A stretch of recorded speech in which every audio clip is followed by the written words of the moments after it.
goes hardcore. Down from the clica, who's that? Emanating funk through the speaker. Bass gets to pumping, Rukas get to pumping. Who's that rocking? Got the water start jumping, blasting through. Welcome to episode 17 of the Culture and Arts Podcast. My name is Joe Ruiz. We are in a new location this morning. Jason, how do you like the new location? It's not bad. It's actually directly across the hallway from our normal location. Let me tell you a little bit about what we do. When I moved back in May, we decided that we needed a new place to podcast, and we have this clubhouse with a movie theater and with an entertainment center and a business office and a place to work out and a basketball court and all of these different things. But nobody seems to use them.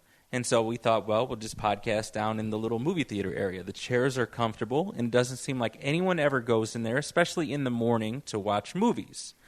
Well, today is the first day that somebody was in there actually doing something, and I don't think it was watching a movie, but he seemed to be doing something, and he was there first. So we moved it across the hall to the business office, the business center, where people are normally reading or studying or printing things off for work or surfing the internet for people who don't have the internet at home.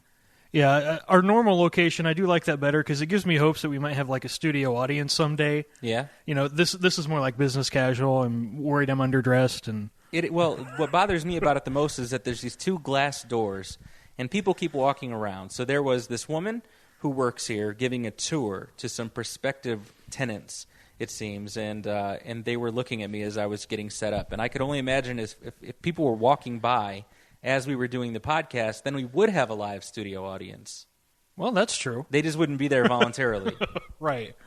Episode 17, and, we've got some amusing topics this morning to discuss, such as, some celebrity tweets, some interactions that Jason and I have had with celebrities recently and not so recently.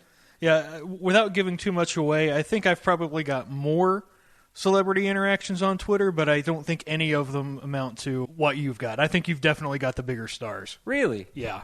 That's interesting. And why do you say that? Well, I kind of call myself the king of like the B-list celebrity interactions, but I know your most recent one, I know I can't top that one.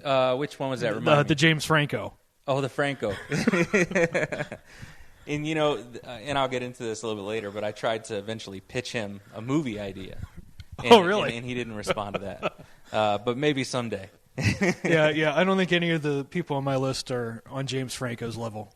How many people do you know that will try and pitch a movie to a celebrity via Twitter? Probably more than you think. Yeah? I thought I was being unique there, and I thought James Franco's going to look at this and he's going to say, you know what, this kid's got something. I'm gonna go ahead and put this into work here. Of course, he'd probably put it into work and then not include me and just pass it off as his own project. Right. Whatever. Yeah. I'd have no way of proving it. Give Seth Rogen a credit somewhere. Yes. We've also got an interesting story about the lengths that someone will go to not have the old ball and chain around his ankle. And this is an extreme situation. Yes, this is straight out of a sitcom. I think this actually happened on My Name is Earl or something like that. Really? Yeah. Basically, a man faked his own death to get out of getting married. Jeez. And basically what he did was he called up his fiancée, pretending to be his dad, and he said, I'm sorry, but my son, he's been really depressed lately, and we tried to get him some help, but he ended up throwing himself in front of a car. And so she was obviously very distraught. She, took some time to kind of calm herself down. She ended up calling the dad, calling the parents to kind of, say, I'm sorry, but I hope you guys are okay. And the mom answered and was like, he's fine. We don't know what you're talking about. Because actually it was a female from England who was studying at the University of Connecticut. She had actually gone back to England to plan the wedding there. And so when she moved back to England, he had actually told his parents that they broke up. So they were just surprised to get a phone call from her from that reason. But then when she said, she heard he had died. Jeez, it sounds like something that would happen on one of my mom's soap operas. Like on a Days of Our Lives or something, where character goes away for a year and a half, and then all of a sudden you find out they're not really dead, and they're back in town, and then there's all these unresolved issues, So now that this is out in the news, do you know if the fiance knows that it was all a hoax, that she'd been manti-teo'd? Oh, yeah, she's aware. Oh, she's aware. Yeah. Yeah, that would be frustrating. Because the article I found actually said she became a little suspicious at first because it sounded when he called pretending to be his dad, she realized it sounded a lot like him, but she thought, it's just his dad. Maybe they just sound alike. Hell hath no fury like a woman scorned. What do you think she's going to do in response? Basically, she says she's going to go enjoy her life and... That's the worst. I know. Like, it almost doesn't even make for a good story at the end of the day. Like, you would, Carrie Underwood's Before He Cheats song. You'd expect some stuff like that. Like, his truck's going to go into a river burning on fire. And, she said she's going to take some time and heal, but she'll probably never trust anyone again enough to get married. And yeah. I mean, even over minute things, too. She gets into relationships and, honey, I can't go to the movie tonight. I'm not really feeling well. You're faking, aren't you? You're faking. I know it's not. You don't have a fever. You don't got the flu. Let me come over. Well, honey, I really don't want to get you sick. I knew you were lying. That's the way it's going to go down in every relationship from now on. She's going to be calling his job every day. Are you there? I just want to make sure you're at work. Just want to make sure you really have a job. So I stopped by today, and I brought you some Subway. Or she better hope that he's not a single father, You're not really picking your kid up from school. Honey, it's 3:15. I don't care. It's a lie. School doesn't even exist. I checked Google Maps. Do you even have a kid? Yeah. Yeah. Well, I'm never going to have one with you. This is something I've learned. Oh, my goodness. So if you're in this relationship with this woman, okay, just hypothetically, you get into a relationship with a woman, everything seems fine, and then you find out that she has some baggage. And her baggage is that her previous boyfriend faked his own death right around the time when they were supposed to get married. How do you respond to those things? I mean, are you the nice guy? Do you take the nice guy role and say, okay, well, I'm just going to continue to treat her with respect and try to foster a sense of security within her, even though it's going to take some time and probably be a little bit of grief on my part? Or do you sit down with this crazy, crazy woman who's been made crazy by this person, unless she was crazy previous, we don't know, and give her the talking? My approach is I do take the nice guy role. And remember, the line I often use that doesn't get me anywhere is, the name Jason's Greek for the healer. So if you're hurting, I can make everything okay. Oh, my goodness. You heard it here first on the Culture and Arts Podcast. Jason Merle, a.k.a. Casanova. Now, I will say what that tends to do is the woman tends to open up about her boyfriends and gets me in the friend zone that I have no clue how to work my way out of. And you become the shoulder guy. Yes, and I have no clue how to work my way out of that role. There's no way to work your way out of it. It's like a purgatory for relationships. You never want to become, for those of you men listening, the shoulder guy. Or on How I Met Your Mother, they would have put it, you're being on that person's hook, where they know that they can rely on you, they know that you'll be there in a time of need, but they have no intention of ever taking you to bed or elsewhere. Right. Although they might let you pay if you go out to lunch. It's really a bad place to be in. And I learned a long time ago, you never want to be that guy. And in high school, it translated to you almost have to be the jerk.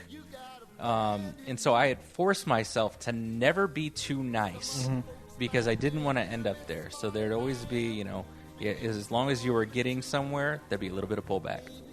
I've actually heard a theory that part of being a jerk, it kind of sends a message to the woman that he is going to protect her when it's needed. Whereas sometimes the nice guys are just kind of quiet and timid, and and women do want protection. And sometimes being the jerk kind of subconsciously sends that message. Yeah, it's like an instinctual thing. Right. Well, there's an entire communications theory where they talk about there's basically a spectrum of uncertainty, and the purpose of all human interactions is to reduce one's level of uncertainty. So if you meet a person, you obviously have a high level of uncertainty in that relationship, and then the more and more you talk to them, the more you spend time with them, hang out with them, or whatever, your level of uncertainty is reduced. So when you get into a close relationship or a marriage, someone who you have a very low level of uncertainty with, then the strategy becomes to try and do things that will surprise them or shock them periodically, because when their level of uncertainty becomes too low, people can become bored, or like things are too predictable. And variety is the spice of life. So when things become very boring to two people who have been together forever, that's supposedly when people are more likely to stray or seek affairs or love in other places or whatever. That's interesting. Yeah. So that's an entire comm theory. And I was a comm major for a minute in my undergrad. So I know this, and that's probably one of two things that I remember from those studies. This got really deep from such a strange beginning topic. I know. Well, where else do you go with that? You got this guy who fakes it. I mean, essentially, and fake deaths, and not to go to a dark place, but we've covered celebrity hoaxes that were death-related. I mean, I know breakups suck, but come on. Man up, dude. Yeah, no. But if he had told her that he were jumping off of a cliff in New Zealand, wouldn't that have been better? If she listens to the cap, it'd be a dead giveaway. That's true. If you're listening to the cap right now, sweetie, let me give you Jason's phone number. No, I'm just kidding. But aside from that, what else? I mean, it seems like Justin Bieber's been in trouble again lately. Yeah. Every time we run out of topics, Justin Bieber seems to get himself in trouble. So it's like he knows. Yeah. You think he listens to the cap? Probably not, but maybe he's a subscriber and he's like, okay, there hasn't been a new episode of the cap every week. It's not been as consistent lately. So what's going to happen is I'll go out and commit a crime. Or I'll go out and get drunk and sleep with a prostitute. Yeah, he has become to our show what Rob Ford is to Jimmy Fallon. Just, yeah, he's our go-to joke. Yeah, or Matt Damon for Jimmy Kimmel. Right. Yeah. Sorry, Matt Damon, we're out of time. So Justin Bieber, one thing to say about him, weeks and weeks and weeks ago, I mean, when we first started the Culture and Arts podcast, and it was when David was still with us, I tipped the cap to Selena Gomez after we did a story, because she broke up with Justin Bieber, and it seemed like there was and now she's back with him apparently, and it's like an on-again, off-again thing. Yeah, I remember you tipped the cap to her and then took it back the next week, I think. Did I already take it back? Yeah, I think you took it back the next week. Oh, thank God, because I was going to this week if I hadn't already. It was a very short-lived tip of the cap. Yeah. And now I saw something this week where they were riding horses together and holding hands, and man, I mean, that just looked like, I don't know, but he's just such a tool. I know. What else do you say about him? Well, I mean, his latest issue, he took Selena Gomez to Dave & Buster's, and it's like, I would hope you could do a little bit better when you've got his kind of money, but I don't know. Maybe since they're still teenagers, that's kind of cool. You know that marketing campaign, the TV commercials for Dave & Buster's, where they have their fun with them, and their fun's like a small person that goes with them? I wonder what Justin Bieber's fun looks like, because he's already such a little, and I'll edit this out, bitch already. Right. What does his fun look like? How can you be any more of a pipsqueak? Well, there's Justin Bieber, and there's his fun. It's a little tiny douchebag. Yeah. And then Selena Gomez's fun is probably countered by like a small version of Demi Lovato tapping her on the shoulder saying, "Why are you still with this guy?" Because I heard she wasn't a fan of their on-again, off-again stuff, and she told her that she was going to unfriend her or something, or unfollow her on Twitter if she got back with him, and so she's done that now. Yeah, I'm sure Selena was crushed. But they were lifelong friends. Yeah. I mean, they were on Barney together. That's true. And now Selena's begun to, and it might be, we'll call it a Barney complex, begun the only douchebag on the planet bigger than Barney the dinosaur. There you go. But in addition to Justin Bieber and the man who faked his death, Justin Bieber being the man whose death we would wish was true. Can I say that, or is that like going too far? That's taking us to a dark place. I mean, I kind of want him to just go away. Okay, Jason just wants him to go into hiding. I retract my death wishes, and we don't want to go into a dark place necessarily. Although we're kind of in a dark corner here in the business center. So celebrity tweets. Tell us about your B-list cabinet of celebrity tweets. Yeah, well, I've got a list. It's actually a page long. And most of them are like people I would say maybe like for a niche market, not necessarily like huge superstars, but like if you follow a particular interest, you might have more of a idea who. And I've got my list here. The first one is Dan Slott, who is the writer for Spider-Man comics. He's actually responded to me a couple of times. Okay. Does he have a verified account? I believe his account is verified. Okay, so that's the mark of a true celebrity. Right. And then Judah Friedlander, who played Frank on 30 Rock. Which one was Frank? He has the long hair, and he always had hats that had weird sayings on them. Okay. Okay. Him and I actually had like a serious conversation about the World Cup a couple years ago. Really? Yeah, it was just such a bizarre thing. Interesting. Okay, and then Judge Alex actually follows me. Really? Yeah. And it's not like I followed him and he followed me back. He followed me first. He followed you first. Yeah, I thought that was kind of weird. Nice. I've mentioned this one. Daniel Goddard on The Young and the Restless follows me, and I have no clue why. Yeah. Ask him if he has any interest in a storyline about a man who fakes his death to get out of marriage. All right. And then Robert Mathis, who plays for the Colts, has written me. Okay. A couple guys at ESPN, Mark Schlereth, Tony Kornheiser, have written me back. There's a stand-up comedian, Dan Levy, who has written me a couple times. One of my favorite ones, Colin Donnell, who played Tommy on the first season of Arrow. I haven't watched Arrow yet. Never watched it. He wrote me back. That's cool. Because he actually went to IU. Mm-hmm. You know, we were there different years, but I mentioned IU in a comment, and he said that was really cool. So, Lori Grenier, who's on Shark Tank, favorited one of my tweets. She's one of the sharks? She's one of the sharks. Nice. Okay. Elizabeth Hentridge, who plays Simmons on Agents of S.H.I.E.L.D., favorited a tweet of mine. Oh, yeah. Yeah. I do know who she is. Yes. There's a comedian who's on Bob and Tom a lot. I'm going to mess up his name, but it's Kostaki Economopoulos. Uh-huh. He actually wrote me back when I sent him a joke, and he said it was good. Chris Spangle would know. Yeah. Do you know he works for them? What was that? Do you know he works for them? Yeah, I did. Oh, okay. Mm-hmm. Yeah. Lauren Holly, who's probably best known for being the love interest of Jim Carrey in Dumb and Dumber. She's also currently on the show Motive. She wrote me back once. Have you seen the trailer for the new Dumb and Dumber? Yes, I Soundtrack? have. Okay. Yeah. Saw that last night when I went and saw Guardians. Mm-hmm. Dana Carvey, this is a little trick. He follows pretty much everybody, so he follows me. Oh, okay. Yeah. Anybody that follows him? He follows pretty much anyone that follows him. So. Oh, okay. Ming-Na Wen, who's also on Agents of S.H.I.E.L.D., Yep. She follows me. How did you get that to happen? She follows everybody.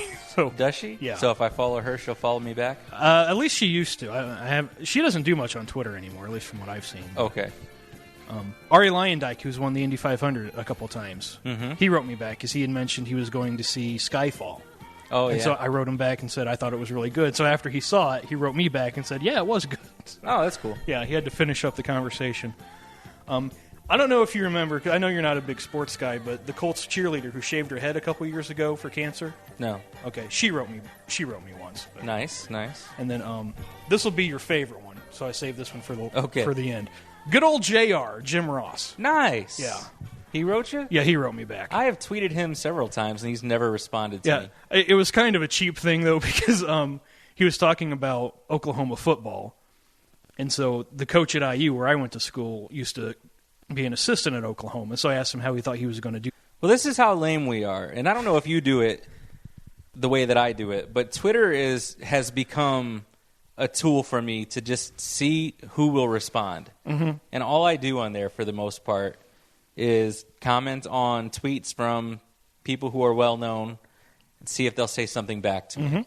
So, I mean, that's I wonder if celebrities know, like, all right, these fans are really just trying to get our attention. They just want us to say hello to them, but we can't do it to everybody.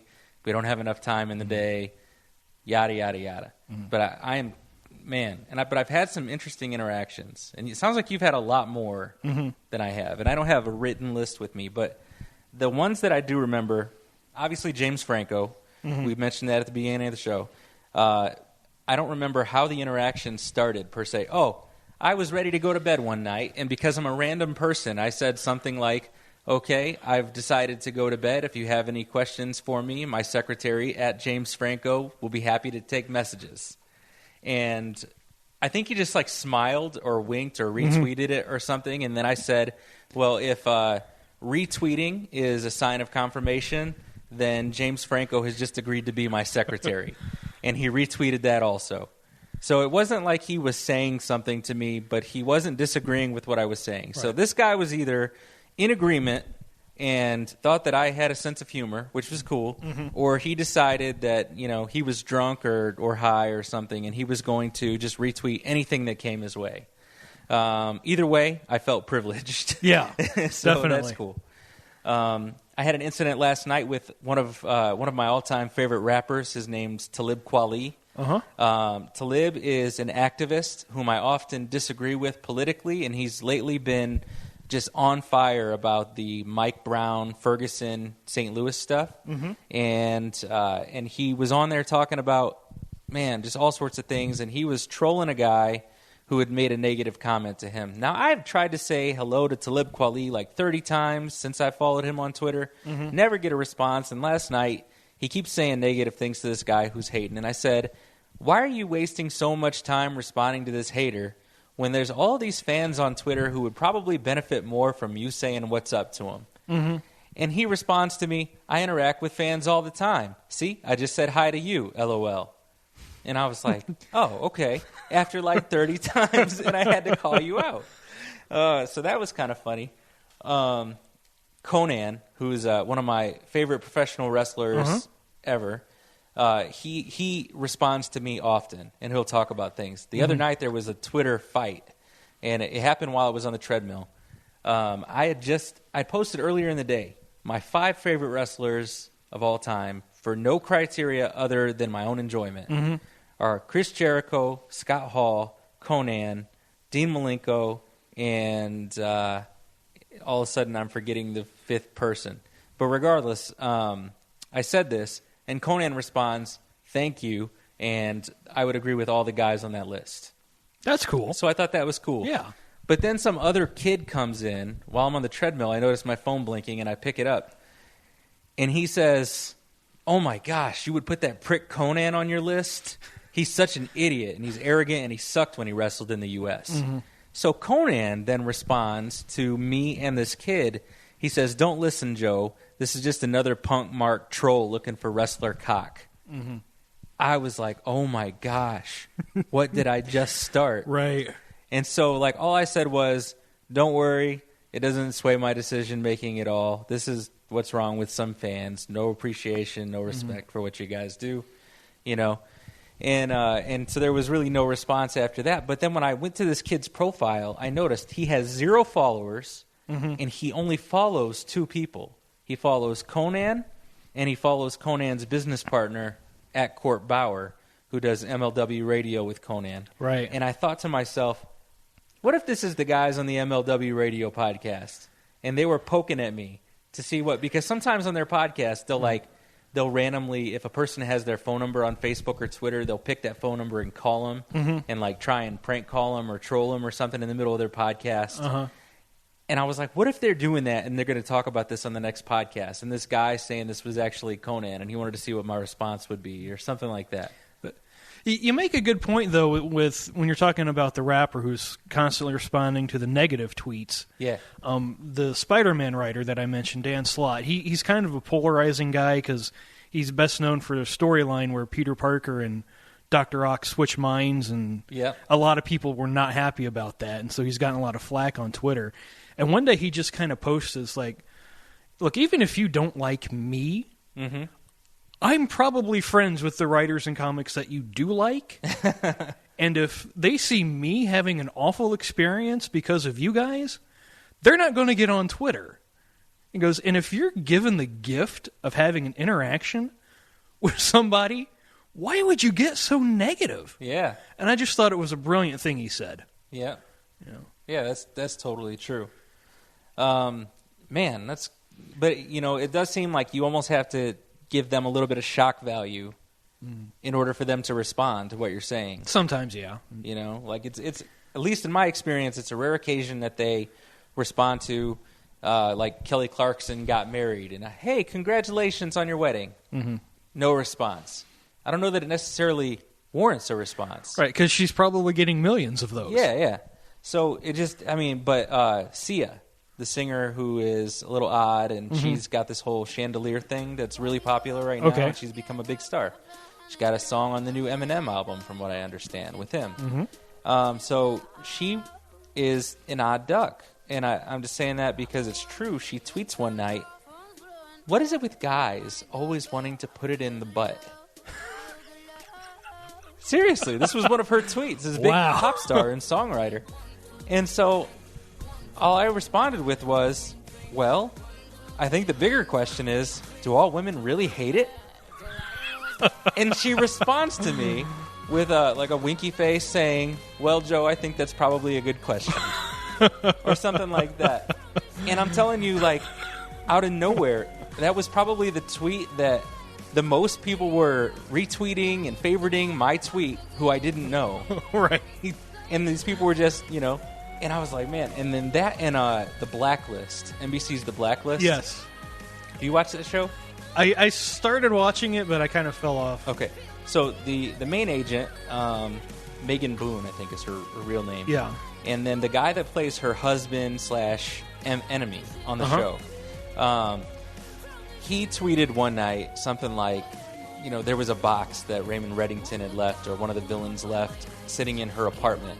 And so he responds before the commercial break ended, "What's in the box?"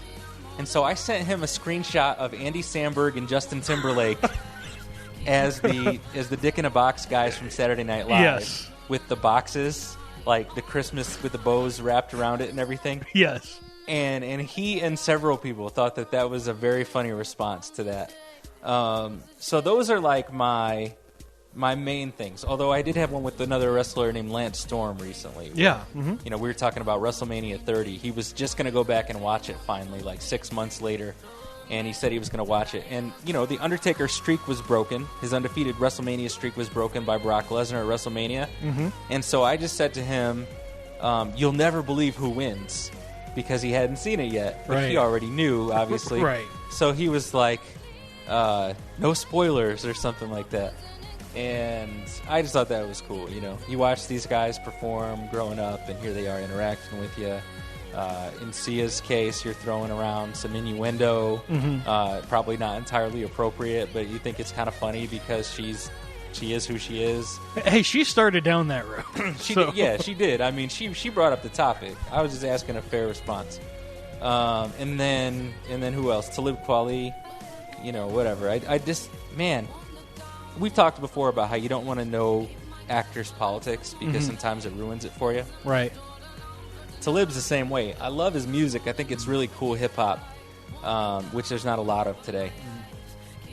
But his politics kind of wreck it for me, you know? So, I don't know. I hope he starts talking about something else pretty soon because he's been on there for like 2 weeks, and he won't let it die. And granted, he's been on CNN talking about it. He's been on the ground in Ferguson, like supporting the people over there and seeing everything like up close. But I tell you, I don't know. I don't want to hear about it much longer because I like him as a rapper, not as a political analyst or a pundit. So there you have that. Any other celebrity tweets that you want to mention? Well, if I can get into the specifics of one of mine, when I mentioned Dan Slott, the Spider-Man writer. Yeah. He was kind of posting this joke that he was going to write that Peter Parker was going to turn into a car called Peter Parked Car.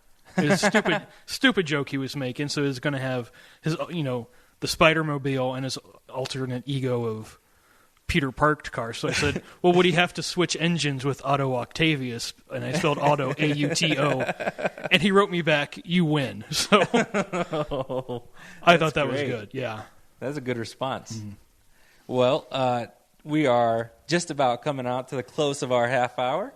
Anybody that you would like to tip the cap to before we end the show this time? I want to tip the cap to Modern Family. They just won the Emmy for Best Comedy, I believe, for the 5th straight year. And it just proves my theory that anybody who says The Big Bang Theory is the funniest show on television isn't watching enough Modern Family. Okay, I love both shows, but you don't watch Big Bang Theory, so how do you know? There's like 1 hour in my week on Sundays where it's on, and it's the best, most entertaining thing on, but it's just, I don't know. It's just... Have you ever sat through a full episode? Oh yeah. Oh, okay. Okay, as long as that. It's just it's a very mediocre show to me. Man, I love don't that show. I don't get all the hype. Love that show. Okay, well that's cool. That's cool. I mean, Modern Family is a great show, and I've been trying to catch up because I think Mickey and I watched it loyally for maybe the first couple of seasons, and then we kind of, I don't know how. Oh, because we tend to watch everything on demand, and for a while they didn't have Modern Family on demand. It was like one of the few ABC shows that wasn't on there. I am going to tip the cap to the cast and crew of Guardians of the Galaxy. There you go. Because I went and saw that last night finally, and I'm always late in the game on these summer blockbusters. They're out for a month before I finally get around to catching them. And I finally caught that last night, and man, I just thought it was probably the most fun movie experience I've had in I don't even know how long. I thought it, for what it was, I even thought it was better than Captain America Winter Soldier, which was excellent. Wow. I thought it was better than what else has been out this year? Spider-Man 2. Spider-Man. There's the new X-Men. X-Men. So here's the thing: is I don't know if I could say it was necessarily better than Winter Soldier or X-Men, which they were both phenomenal. Right. Okay, but it was so different. It was almost apples and oranges. Because where you've got these established heroes on one end, I didn't know anything about Guardians of the Galaxy going in. Not all of them are human, which makes them different. Right. They all have agendas that are different than let's save the world. They all, one guy wants to kill a guy who killed his wife and daughter. One guy just wants, it seems, treasure, fame, and money. It was such a risky move by Marvel. Yeah, because they're taking this a really obscure comic book, about characters that honestly probably aren't the most likable people, but they were so funny. And they were so funny. And then there's even, it's just, you have to be really careful in a movie like this because if you go too far with the humor, you lose something. But I just thought it was such a gamble, but it paid off so well. Yeah, it was well executed. It was a great movie, and I think it's the top grossing movie of the summer. And yeah. And I was telling David, Groot has one line, and that one line somehow says several things. Right. And the fact that Rocket the Raccoon understands him, their dialogue, the dialogue between those two, the non-human characters, I guess, they were hilarious. Yeah. And then I love Dave Bautista. I thought he was great. I hate Bautista the wrestler, but Dave Bautista the actor impressed me. Yes. So, man, good for him. And I think you have to give Vin Diesel a lot of credit. And I'm, since I never really got into the Fast and Furious movies, I can't really say I'm anywhere close to a Vin Diesel fan. Yeah. But when you're recording, a voice part and it's one line, and the only difference is your vocal inflection, to me that would be really challenging. Yeah. But yeah, I mean, what greater? And he took it very seriously. He recorded it in other languages so they could dub it overseas with his voice. And, that's cool. I mean, he really took to the part. That's really cool. And then he, as the ALS Water Bucket Challenge has been prominent over the last month or so, Vin Diesel started the Groot Challenge. Right. The I Am Groot Challenge. He planted a tree for Groot, which is cool. And I'm not really sure where to get a baby tree and where I would plant it, but I would like to do that because it just seems like a cool thing to do. Definitely. Contributing to the future and all. But we will talk about some more interesting and zany topics next time. Maybe we'll have some more fun celebrity Twitter interactions. Maybe Vin Diesel will reach out, or somebody will hear the Culture Nerds podcast, and then they'll get a hold of us and say, "Hey, that was pretty awesome. Now I'm going to talk to you because I want you to talk about me." Hey, it's good advertising. But anyway, we will see you next time, and episode 18 should be here shortly. We'll tip the cap to you.